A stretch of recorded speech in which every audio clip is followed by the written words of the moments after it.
Is asking the Supreme Court to block a judge's order to return a man who was deported to El Salvador after an administrative error.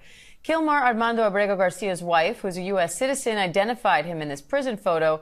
Now she's suing to bring him home. Kilmar, if you can hear me, I miss you so much.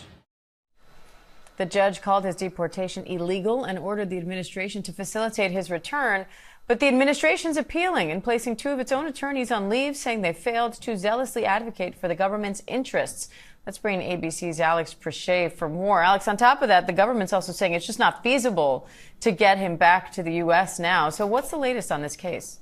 Yeah, well, so a lot of movement this morning on that case. So first, the Trump administration had appealed to the Fourth Circuit Court of Appeals, basically to essentially put a stay on this judge's ruling to return Abrego Garcia back to the U.S. By 11:59 tonight. The Fourth Circuit Court of Appeals rejected that motion, and so now the Trump administration has appealed to the Supreme Court for the same. But essentially, they're arguing that this lower judge's ruling to return this man to American soil basically undermines the diplomacy authority of the president, and that's something that they say should not happen. But meanwhile, this judge says that Abrego Garcia should be brought back to the United States because, as Homeland Security has acknowledged, his deportation, along with those 200 men that the administration says were known gang members to that mega prison in El Salvador, it was done by mistake, and thus he should be brought back home. His wife, who is a U.S. citizen, now suing the administration, the judge siding with her. But Diane, right now there is no indication that the administration has started to engage with El Salvador about the potential process of bringing him back stateside. So what are the next steps if the Supreme Court takes up this case?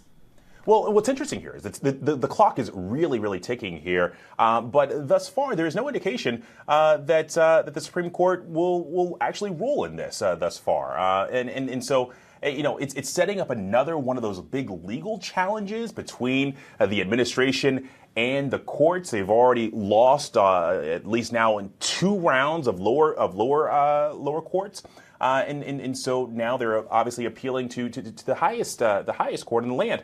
But the other piece of this is, you know, one of the reasons why the judge's ruling came down so forcefully about bringing Abrego Garcia back stateside was the representation for the government in this case. A man named Arez Ravini, he was the immigration attorney for the DOJ, arguing on behalf of the government. The judge acknowledging, and really kind of appearing frustrated in court hearings on Friday before she made her ruling, that he didn't answer any of her questions. He struggled to answer many of her questions. That attorney himself saying that he didn't have a lot of the answers, acknowledging that he was going to be frustrating the judge that day.